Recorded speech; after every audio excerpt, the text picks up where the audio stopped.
So we just had more news come out for the Packers here from Tom Pelissero, who says, the Packers are signing former Raiders cornerback Nate Hobbs per source. It's a 4-year, $48 million deal, including $16 million guaranteed.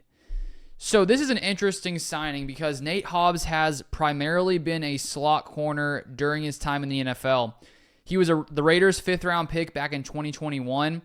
And when we look at his past 4 seasons, 1,662 snaps in the slot, 741 outside. So he seems versatile, even though most of his snaps came from the slot, but he can also play outside. The one concern with him, he has missed 17 games in the past 4 seasons. In the past 3 years, he played 11 games, 13 games, and 11 games, so he has missed a lot of time. And so this is interesting because when you look at the Packers cornerback situation, we still don't know what's going to happen with Jair Alexander. Will he stay? Will he go? For now, it seems he's staying, but that could change at any moment. If he's gone, the corner room looks like Carrington Valentine and Keyshawn Nixon on the outside, and I assumed Javon Bullard in the slot. And so my question here is the Packers, is their plan here to 100% play Nate Hobbs in the slot? If so, I do wonder what happens then with Javon Bullard because he, being a 2nd-round pick, only 1 year in the NFL with Xavier McKinney and Evan Williams being at safety.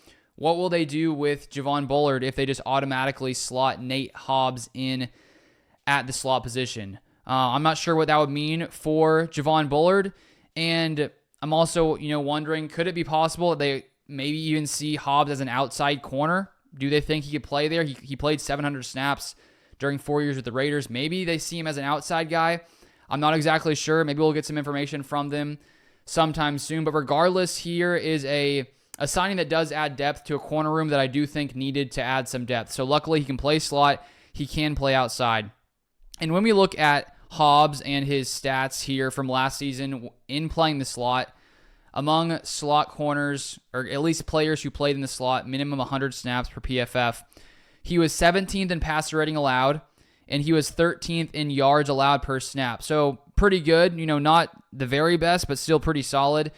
We also have here from the 33rd team, they say Nate Hobbs had the 11th best coverage EPA, minus 15.6 among all DBs that saw 40-plus targets last season. So that seems pretty solid there. So he seems to be pretty good in coverage. The one area where he was really bad last year was tackling. He had a 22.4% missed tackle rate, which ranked 140th among cornerbacks with about 100 snaps. So very bad tackler last season. That's not great.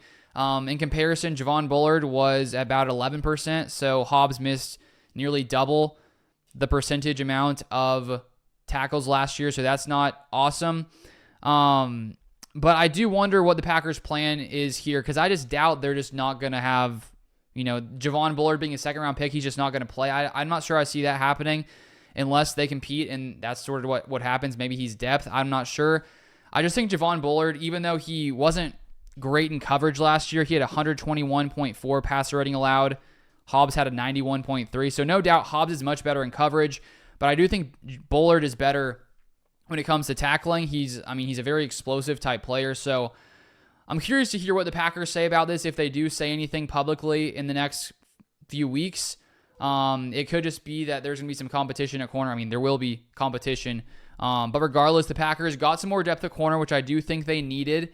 And my guess would be that, looking ahead, I'm sort of leaning towards the Packers moving off of Jair Alexander. I feel like that's most likely, but I guess we don't know for a fact. But when we look at the cornerback market overall, this is $12 million per year, only $16 million of it guaranteed, so not a ton of guaranteed money. This does make Hobbs the 18th highest paid corner in the NFL.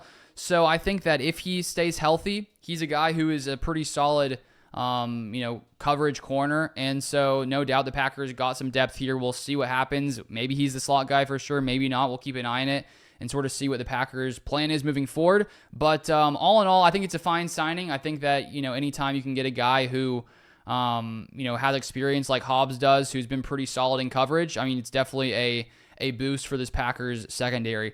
If you want more Packers news, Packers updates, feel free to subscribe down below. Turn on the notifications so you don't miss any Packers free agency updates. And I'll see you guys next time.